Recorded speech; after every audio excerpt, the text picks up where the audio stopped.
For years on this show, I've been warning people that there are plans for a staged, managed World War III scenario. Unfortunately, some of the top dogs in the alternative media, as well as the mainstream media, are catapulting the propaganda that it's about the United States being against China and Russia over who is going to lead the New World Order. In reality, China, Russia, and the United States are all working together, and Western banks financed and were behind the Bolshevik Revolution, as well as the revolution in China. We see the United States funding Chiang Kai-shek and then putting their money behind Mao Zedong. So there's a deep history of China and Russia that most geopolitical analysts have never actually considered. So what we're seeing here on the table is confirmation of things that I've said for years.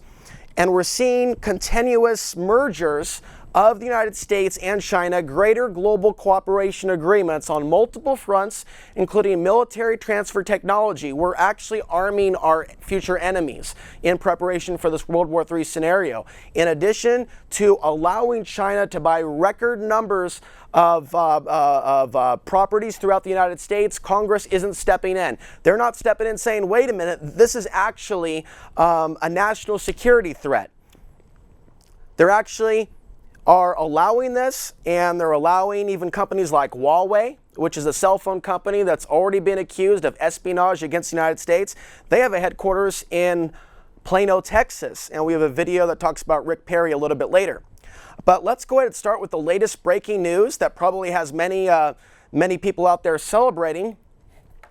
I'm going to go ahead and pull up the audio on my computer. The breakthrough they've been waiting for, a deal brokered between U.S. and China strike historic climate change deal. The critics are already questioning whether China got the better end of this deal. We get our report tonight from our chief environmental affairs correspondent, Ann Thompson. China's pollution problem is plain to see, obscuring tourist snapshots, forcing marathoners to wear masks, even the police. The government tried to clear the smog for this week's World Leaders meeting by closing factories and banning cars as it did for the 2008 Olympics. Both had limited success. The air itself is just plain thick, the worst it's been here in days. Now, after years of dragging its feet, China is pledging to reduce pollution by taking action on climate change with the U.S. The U.S. and China, the world's biggest economies, are also the biggest carbon emitters. Okay, first of all, what I want to mention, and we'll keep playing the screen as I bring down the audio. Climate change is real. The question is, what is the real cause? When you know, and there's that number 2025 again, that period of time that I keep referencing, which is the peak of the next solar cycle. Oddly enough, there's a pattern of the peak of solar cycles being around the time period that we see countries invaded and men being sent to war. We see false flags. We see things like 9/11. Now we're in solar maximum. Take a look at world events right now and tell me there's not a connection between solar maximum and staged, managed wars or conflicts. Climate change is real, but notice they're getting away from the global warming terminology. And when they misinterpret the data, when they skew the data about how the sun affects temperatures on Earth, it's a common sense issue. If you don't realize that it gets warmer in the morning when it's no longer dark and the sun comes up, you have a cognitive impairment. And that's the end of the conversation. You are cognitively impaired if you cannot make a connection between the sun and climate change. Do you know that we have seen an increase in solar activity in the last several months and that we're at a double peak in the solar cycle? Have you noticed the weather change in Portland? Did you notice the winds the other night? Do you notice how many times you read about tornadoes and earthquakes and storms? Do you notice when people are just going off in Portland? And we're reading more stories of crime, including sexual assault. Are you noticing more conflicts between people during these time periods? I personally do and have for years, but yet this is an issue that is still a blind spot for many, many people, and the sun and its effect on consciousness, human beings, world trends, even agriculture, and so many other things. It's an issue that I'm going to come back to in the future.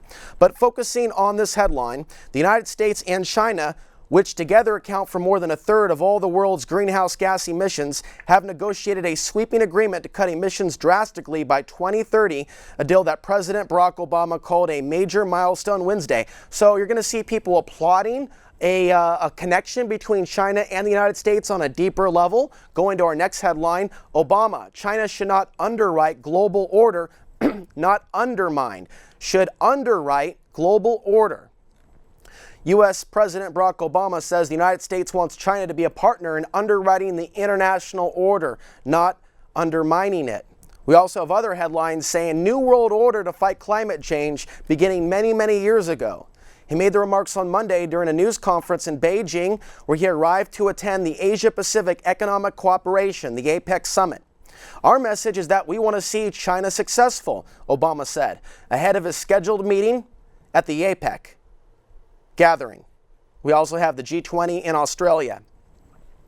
But yet, in reality, just 90 companies cause 2/3 of man-made global warming emissions. Chevron, Exxon, and BP. You remember the BP oil spill, don't you?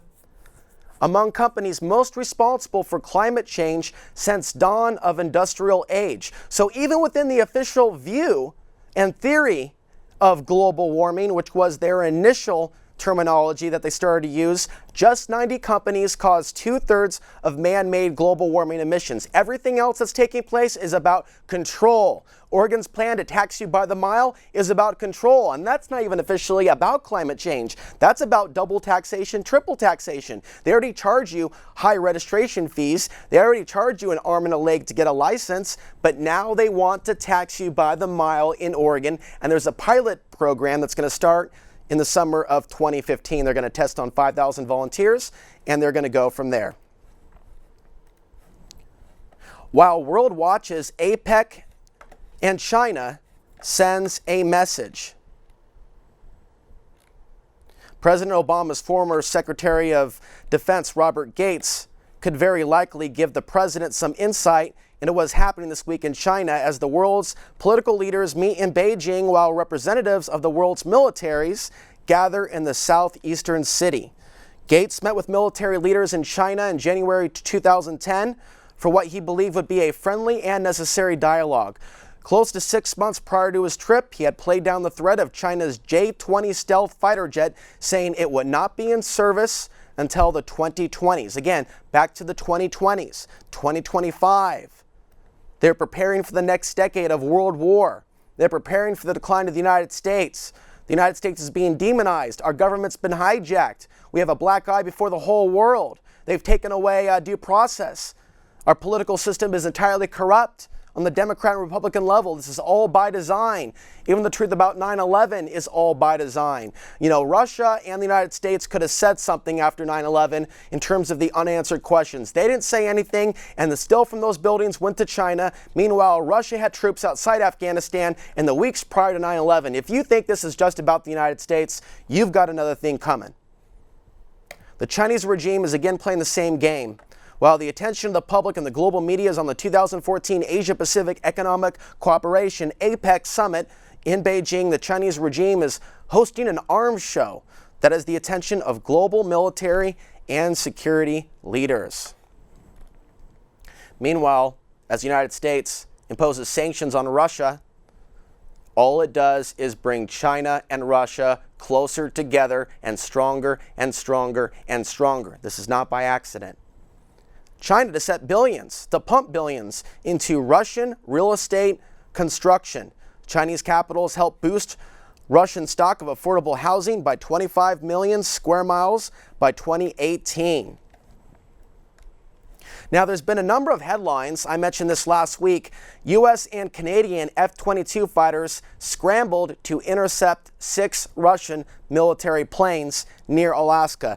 These headlines are becoming all too common. And while I don't think World War III is going to begin in the next few months or the next few years, I don't think they're going to be pulling this off until the next decade, global tensions will increase from here on out. And what it will do to the average Chinese person, Russian person, citizen of the United States, people in Europe, is push people further and further into a nationalistic box where they think the other country is solely to blame for the world's problems. So you have a sophisticated global propaganda machine that is operating worldwide, targeting its custom demographics, the Chinese people, the Russian people, the people in the United States. They are turning us against each other in a day and age where we have realities of mutually assured destruction.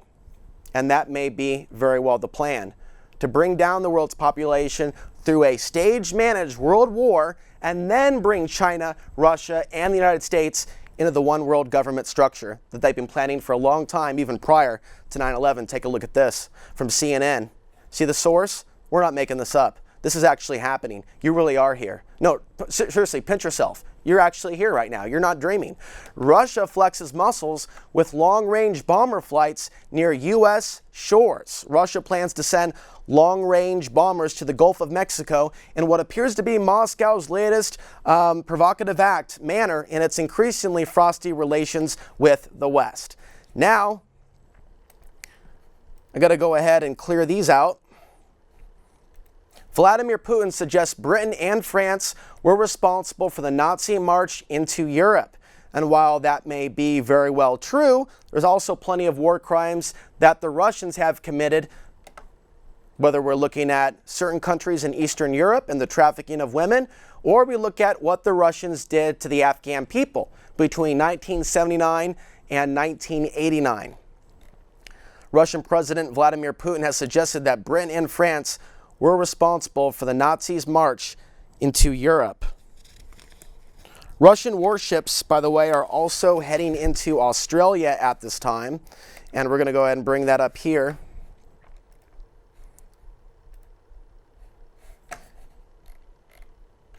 This is something that we're seeing, and instead of loading all the articles at once and causing my computer to crash, computer's like, oh my God, are you serious? Relax, computer. We'll just take it one step at a time. Russian warships heading to Australia. Prime Minister Tony Abbott has described the convoy of heavily armed Russian warships cruising international waters towards Australia's north as part of freedom navigation. The Prime Minister was adamant in his discussions with Russian President Vladimir Putin to date had focused on responsibility over the downing of Malaysian Airlines flight MH17. Asked whether he would bring up the warships with Mr. Putin when he arrives in Australia for the G20, Mr. Abbott said those discussions had focused on a crime. Now, a couple brief mentions about Putin. When you see RT and other networks like that use sex to sell a concept, use sex to sell a president, you should know that something is very much wrong with this particular equation. You shouldn't have to use sex to sell a politician. But that's exactly what is happening. You can look at Russia today and you can see scantily clad women that are actually washing cars for Putin and getting naked and things of that nature. And the reality is people respond to things like that.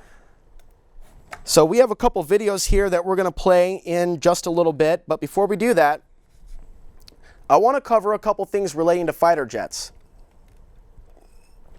A lot of the technology that has been created in the United States has been outsourced to China beginning years ago. You can look at the Clinton administration, missile technology transfer. About the same time the Monica Lewinsky scandal took off, Chinagate, you can Google Chinagate, look it up on YouTube. It was a scandal that came out when Republican lawmakers, as well as perhaps some Democrats, were concerned that Clinton was giving away our military secrets. Since that time period, it has only escalated. Not only that, Donald Rumsfeld was the head of a corporation that sent a light water nuclear reactor to North Korea. Believe it or not, that is actually a fact. You can look it up for yourself. This is from Press TV. China has officially unveiled a sophisticated stealth fighter in a move believed to enhance its military status in the region. And here's one of the latest headlines. Why the United States sent a C-17 to a Chinese air show despite concerns against the Pentagon. The United States military sent a giant C-17 cargo plane to an air show in China this week as a way to strengthen its relationship with the People's Liberation Army there. And this is also something that is in the news at this time. China hacks U.S. weather systems satellite network. And this is coming from the Washington Post. Hackers from China breached the Federal Weather Network recently, forcing cybersecurity firms to seal off data vital to disaster planning, aviation, shipping, and scores of other crucial uses. The intrusion occurred in late September, but officials gave no indication that they had a problem until October 20th. It's a cover-up. There's actually a cover-up taking place within our own government as to what happened recently with China hacking in to this weather system. China's internet chief accuses the United States of hacking, but says talks unhindered. They will continue to merge and globalize and work together, yet at the same time developing greater weapons of war, even weapons that can incinerate human beings and perhaps more. All of this is more and more is taking place. From Reuters, 80% of Chinese government websites have been attacked by hackers, with most of the assaults launched from the United States, according to a top Chinese internet regulator. One more before we go to the next video. China declares Occupy movement illegal. President Obama says Hong Kong people should decide. Now think about this. It's called Occupy in China. You don't think that's just a little bit influenced by the Pentagon, by the United States? And let's just go back to Occupy and think about, all the people chanting together. I say, we should all act like a collective and say the same things in a chant and dance. And then we saw Occupy fall on its face because of that collectivized thinking, and a lot of people abandoned Occupy that were genuine activists. That's why it didn't last. There are still people involved in Occupy, and good people, and I give those people respect. Unfortunately, there are some people that have been involved with Occupy that are pushing their own agenda. So this is important to know, that China is just a little bit perturbed of the U.S. influence in the Occupy protests. Here's something that I want you to know. This is very important, and I covered this on my YouTube channel several years ago, starting in the year 2012. Chinese cadets visit League City, Texas for their annual internship. You see, the Chinese are already operating in the United States as police officers. All this started back in 2009 and 2010. The following video is from the League City YouTube channel. Go ahead and roll it. Another year and another opportunity for two great countries and two police forces to make a difference. For the second year in a row, the League City Police Department has hosted 9 police cadets from China's Zhejiang Police Academy. The cadets are required to complete 4 years of training, including a year-long internship at Sam Houston State University. As a part of their internship, the cadets spent a week with officers from the League City and Alvin Police Departments. League City was chosen to participate in the program for the second year. Police Chief Mike Jez says it's a great opportunity for both League City officers and the Chinese students. So it's really exciting, I think, for our officers to have an influence on future policymakers and a national police agency that's certainly a world power. The program focuses on community policing, a practice that League City Police Department is known for.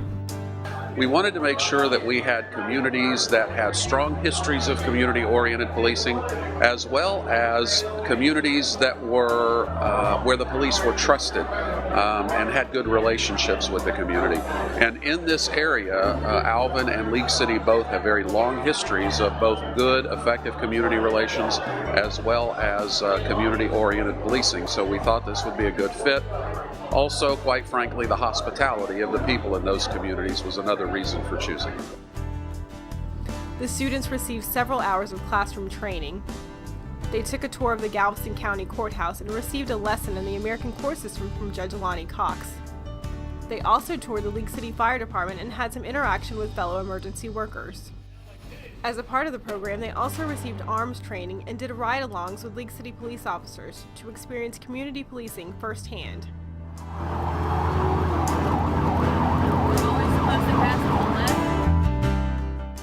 The cadets aren't only paired with officers for training, they spend 24 hours a day with officers and their families, an experience neither officer nor student will ever forget.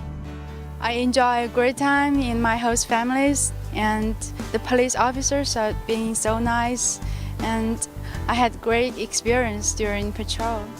It was just a good experience. Two different cultures coming together. We both learned from each other, and we got a lot out of it. We've built a relationship. The cadet we sponsored last year, we actually Facebook with him, email him. He calls us mom and dad.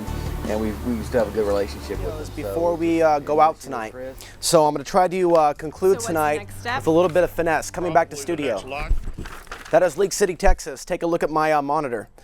This is League City. This is where it's at right here, where my cursor is circulating, right along Highway 45. I want you to notice and take note that it's near the Texas coast, or the Gulf of Mexico. Remember, we just talked about Russian ships or Russian aircraft about to start doing patrols in the Gulf of Mexico. There's also other articles you can read about greater military cooperation between Mexico and China. I don't mean fake reports saying China's already here with a massive base that nobody can prove, some BS to take us off of the real truth. There actually is military cooperation between Mexico and China. So look at Leak City, and they are in close proximity to, here we are, Houston. Now, we have more info on Houston. Police cadets from China may shadow Houston officers. I want you to see this, and I want you to ask yourself, who else is telling you about this information and bringing you all these articles together pretty much in one breath? I can't really think of any, but I want to give James Corbett from the Corbett Report credit where credit is due, and I recommend you watch the video that came out last week if you're on the web, called China and the New World Order. It's all about how China is a part of the New World Order. China is not against the New World Order, and this is something that we have to share with the people of the world. Taking a look at a few pictures here.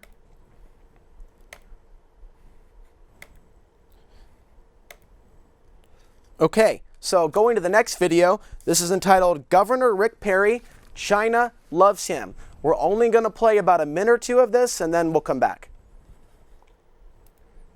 Texas Governor Rick Perry is the political centerfold for some of America's hardcore conservatives. Mixing politics with code terms to emphasize his Christian views, he preaches less government, less taxes, and advocates policies near and dear to the hearts of the ultra-conservative political right. But others might see Rick Perry as a lapdog, a stooge, a callboy for global big business and the atheist communist dictatorship known as the People's Republic of China. There's a reason the Chinese government-owned Tianjin Pipe Group built a $1 billion oil pipe factory in Corpus Christi, Texas. There's a reason the Sovereign Wealth Fund of China, the communist government's vehicle for foreign business deals, has invested more money in Texas than any other state in the U.S. Governor Perry's actions hardly align with his political rhetoric. What he says and what he does are two different things. Perry was the prime mover behind the Trans-Texas Corridor, which was to be the first phase of the NASCO North American Super Corridor, commonly known as the NAFTA Superhighway. Texans by the thousands vehemently opposed the Trans-Texas Corridor. Taking family farms isn't family values. Rick, keep your hands Skip forward a few minutes in that video. It would be the holy grail of espionage against the United States. Thank you. Two giant Chinese telecom companies, Huawei and ZTE, have been relentless in their efforts to sell their equipment to the U.S. phone and data grid. Huawei and ZTE have been cited numerous times by our national security experts and intelligence services around the world as suspected espionage fronts for China's People's Liberation Army. It's a charge both companies routinely deny. It would be news if they admitted it. Huawei and ZTE have chosen to establish their U.S. headquarters in Texas. For those who may think this commentary is by the way, picking in on Plano, poor Rick Texas, Perry, which is take note. pretty much the Lake Oswego, or the Beverly Hills of Dallas. And from that point on, we're actually now going to go to a screenshot. All that information you can look up for yourself. Republic of Singapore Air Force unit activates, going to my monitor, Mountain Home Air Force Base, Idaho. After 8 months of planning and preparation, the Republic of Singapore Air Force passed a significant milestone when a new fighter training squadron activated here during a ceremony May 18th. And I wrote an article about this back in 2008 and 9, how the Air Force of Singapore that enjoys close ties to China is training at Mountain Home Air Force Base in Idaho. Now, going to the next report, Alex Ansary calls out Chris Matthews for demonizing Stuart Rhodes at RNC Day 2. We don't have time to get into that. Go to the next video, though. Photos released of Russian-U.S. drill in Colorado 2012. And go ahead and mute the audio on that and skip forward about a minute And I'm talking with my friend Donald here. This is when I was in Texas at the UNN studios, just outside of downtown Dallas, Texas. And skipping forward a minute to get to the pictures, we are talking about a drill in where the Russians were invited by the United States. This isn't fake disinformation news. This is real and very under-discussed in the alternative media. Certainly, I don't know of anyone at Occupy talking about this. This is going to have certain consequences down the line. And so they practiced using drones to search for those labeled enemy combatants in the United States, and that's going to be the resistance to the UN troops. Going to the next video, and as we get ready to conclude here, go to the last one, which is Joel Skousen, starting at the 5:50 mark, and we'll play a couple moments of that, and go ahead and roll it. Boeing and Zvezda Strela, the weapons lab of Russia, if you look at the American soldier fighter. on the what was the left purpose here? That was to make sure that the technology of that fighter. We have two videos rolling, Russia, and that's where it gets to China. There's also other things we've got that deal with controlling their populations, like sound weapons. I remember reading that last year. We've developed sound weapons that have, very effective at mass control. Intel made them a supercomputer too. Yeah, and help them actually tyrannize their people. We allow weapons and prison technology to help them in their gulags. But this isn't strictly, critics on the left of the globalism, and we appreciate their friendship. I come from the libertarian side. But critics on the left view this only as greedy capitalism. This is all for money, but it's much deeper than that. It is much deeper than that, and now we are going to close the program. Well, a lot of people say, hey, why even bring up these issues? If we can highlight and document that the coming staged world war is a manufactured event, we can prevent people from actually joining the future armies of death by educating them with facts and helping them to get outside of their nationalistic worldview box. And with that, I bid you farewell. And this is now the conclusion of Outside the Box number 330 for November 15th, 2014. Until next week, I'm Alex Ansary reminding you that the path to the ultimate truth still lies within. Take care, stay safe. Good night.